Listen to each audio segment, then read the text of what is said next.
Hello friends, માત્ર 2 જ મિનિટમાં ક્રિસ્પી ચટપટું કશું બનાવવું હોય તો શું બને? એમાંય બપોરની કે સાંજની રોટલી વધી હોય તો પ્રશ્ન વધારે ગંભીર લાગે. તો મિત્રો, માત્ર 2 જ વધેલી રોટલીથી પણ ક્રિસ્પી, કુરકુરા અને ખૂબ જ ટેસ્ટી એવા ભજીયા બની શકે છે. વરસાદમાં ભજીયાનો ટેસ્ટ તમને બાકીના ભજીયાનો સ્વાદ ભૂલાવી દે એવા સરસ મસ્ત બને છે. તો ચાલો રીત જોઈ લઈએ. સૌથી પહેલાં આપણે વધેલી રોટલી લઈએ. તો અહીંયા મારી પાસે 3 વધેલી રોટલી છે. એમાંથી આપણે 2 રોટલી લઈશું. તો 2 રોટલીમાંથી 2 જણને આરામથી થઈ રહે એટલા સરસ મજાના કુરકુરા ક્રિસ્પી ભજીયા બનીને તૈયાર થાય છે. અહીંયા મારી પાસે જે રોટલી વધી છે એ સાંજની રોટલી છે. તમે બપોરની વધેલી રોટલીથી સાંજે અથવા તો સાંજની વધેલી રોટલીથી સવારે કે બપોરે નાસ્તો તૈયાર કરી શકો છો. હવે આપણે ગેસ ઓન કરી ગેસ ઉપર એક પેન મૂકીશું અને પેન થોડું ગરમ થાય એટલે આપણે એમાં 1 ચમચી જેટલું તેલ ઉમેરી દઈએ અને એનાથી રોટલીને સરસ રીતે શેકી લઈએ. રોટલીની અંદર જે મોઇસ્ચરનો ભાગ છે એ આ રીતે શેકી લેવાથી દૂર થઈ જશે. આપણે એ મોઇસ્ચરનો ભાગ દૂર કરવાનો છે. રોટલીને એકદમ સરસ ક્રિસ્પી બનાવી લેવાની છે. હવે નીચેની સાઈડ થોડી ક્રિસ્પી થઈ જાય એટલે આપણે થોડું તેલ ઉપર પણ લગાવી દેવાનું, 1/2 ચમચી જેટલું, અને સારી રીતે ફેલાવી દઈએ. ત્યાર પછી આપણે એની સાઈડને ચેન્જ કરી લઈએ અને આ રીતે સ્પેચ્યુલાની મદદથી અથવા તો તાવેથાની મદદથી પ્રેસ કરી અને સરસ રીતે ક્રિસ્પી કરી લઈએ. તો જુઓ, અહીંયા આપણે બંને રોટલીને શેકી એકદમ સરસ ક્રિસ્પી કરી લીધી છે. હવે થોડી વાર માટે આ બંને રોટલીને ઠંડી થવા દઈએ. હવે ત્યાં સુધીમાં આપણે થોડી આગળની તૈયારી કરીશું. તો એના માટે અહીંયા મેં લીલા મરચાં લીધા છે. અહીંયા 1 મોળું મરચું અને 1 તીખું મરચું એ રીતે લીધા છે. એ જ રીતે અહીંયા 1 મોળું મરચું અને 1 તીખું મરચું લીધું છે. હવે આ બંને મરચાંને આપણે રફલી ચોપ કરી લઈશું અને એમાં થોડો આદુનો ટુકડો ઉમેરીશું. ત્યાર પછી આ જે મરચાં વધ્યા છે એ મરચાંને આપણે ઝીણા ઝીણા સમારી લઈએ અને ત્યાર પછી એ મરચાંને એક વાટકીમાં કાઢી લઈએ. આ સમારેલા મરચાંને આપણે ભજીયામાં ઉમેરવાના છે જેથી એકદમ સરસ સ્પાઇસી બનશે.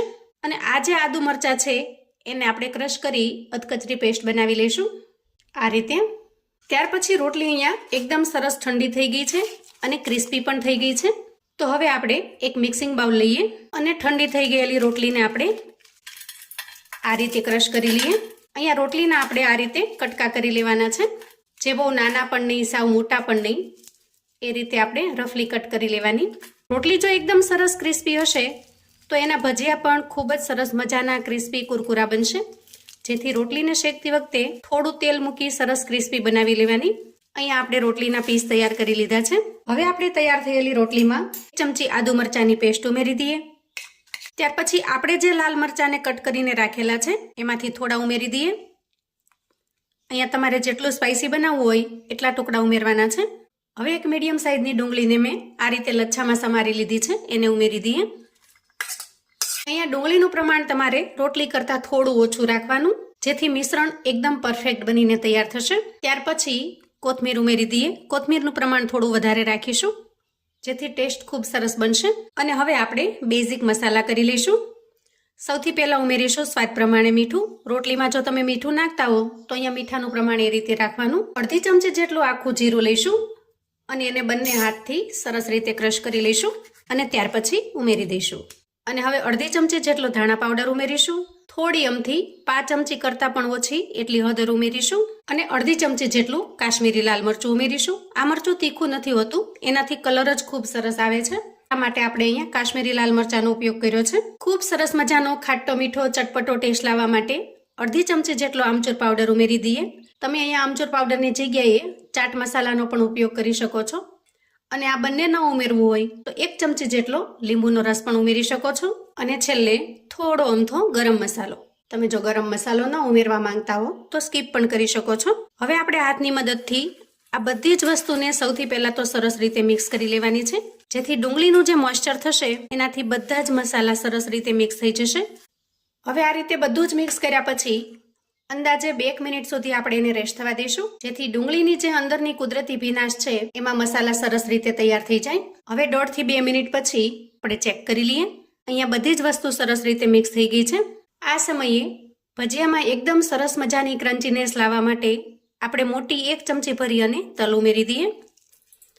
ખરેખર આ ભજીયાની અંદર તલનો ટેસ્ટ ખૂબ જ અમેઝિંગ લાગે છે. ત્યાર પછી અહીંયા મેં 4 ચમચી જેટલો ચણાનો લોટ લીધો છે. હવે આપણે એમાંથી સૌથી પહેલા તો 2 ચમચી જેટલો ચણાનો લોટ ઉમેરી દઈએ અહીંયા ખાસ એ વાતનો ખ્યાલ રાખવાનો છે કે આપણે ખૂબ વધારે પડતો ચણાનો લોટ આમાં ઉમેરવાનો નથી, કેમ કે ચણાના લોટનું જો પ્રમાણ વધશે તો ભજીયામાં ક્રિસ્પીનેસ નહીં આવે.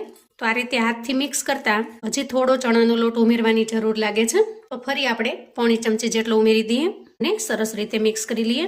આ રીતે 3.5 ચમચી જેટલો આપણે ચણાનો લોટ ઉમેરતા અહીંયા એકદમ સરસ બાઇન્ડિંગ આવવા લાગ્યું છે. હવે આપણે હાથની અંદર થોડું પાણી લેવાનું છે, અંદાજે 1 ચમચી જેટલું જ. જો અહીંયા પાણી વધારે ન પડે એનો ખાસ ખ્યાલ રાખવાનો. અને આ રીતે મિશ્રણની ઉપર પાણીને સ્પ્રિંકલ કરી દેવાનું છે. અહીંયા અંદાજે 1 ચમચી પાણીથી જ સરસ બાઇન્ડિંગ આવી ગયું છે. અને જો આ રીતે તમે નાનો એવો લુવો વાળો તો સરસ રીતે વળી જાય. તો હવે આપણે પાણી ઉમેરવાની જરૂર નહીં પડે. તો રોટલીના જે ભજીયા બનશે એનું બેટર એકદમ અલગ રીતે બનતું હોય છે, કેમ કે તો જે ક્રિસ્પી, કુરકુરા અને ખસ્તા બને છે. અહીંયા ભજીયાને તળવા માટે મેં અગાઉથી તેલ ગરમ થવા માટે મૂકી દીધું છે. સૌથી પહેલા થોડું મિશ્રણ નાખી ચેક કરી લઈએ તેલ સરસ ગરમ થયું છે કે નહીં. વાહ, જુઓ અહીંયા મિશ્રણ તરત જ ઉપર આવી ગયું છે, મતલબ કે તેલ સરસ રીતે ગરમ થઈ ગયું છે. હવે આપણે તૈયાર થયેલા મિશ્રણમાંથી થોડું મિશ્રણ લઈ લઈએ અને આ રીતે પોચા હાથથી મિક્સ કરી લઈએ અને ત્યાર પછી એને તેલમાં ઉમેરી દઈએ. એકદમ આસાન અને સરળ છે. ગેસની ફ્લેમને આપણે ભજીયા ઉમેરીએ પછી તરત જ ધીમી કરી લેવાની છે અને ધીમી ફ્લેમ ઉપર સરસ રીતે ફ્રાય કરી લેવાના છે. ભજીયાને આપણે એકદમ સરસ રીતે તળી લઈશું જેથી અંદર સુધી સરસ રીતે તૈયાર થઈ જાય. તો જુઓ એકદમ ક્રિસ્પી અને ખૂબ જ કુરકુરા ભજીયા બનીને તૈયાર છે. કોઈ પણ ચટણી સાથે એન્જોય કરો, ખરેખર ખૂબ જ મજા પડી જાય એવા ટેસ્ટી લાગે છે. આ ભજીયાને તમે ચાની સાથે અથવા તો સિમ્પલ પણ ખાઈ શકો છો અને સ્વાદમાં એટલા લાજવાબ કે ઘરમાં બધાને આ ભજીયાનો ટેસ્ટ ખૂબ જ પસંદ આવશે. તો આવું અવનવું જાણવા માટે અને મને સપોર્ટ કરવા માટે ચેનલ પર જો તમે નવા છો તો પ્લીઝ ચેનલને સબસ્ક્રાઈબ કરજો. વિડીયો ગમે તો લાઈક અને શેર કરજો.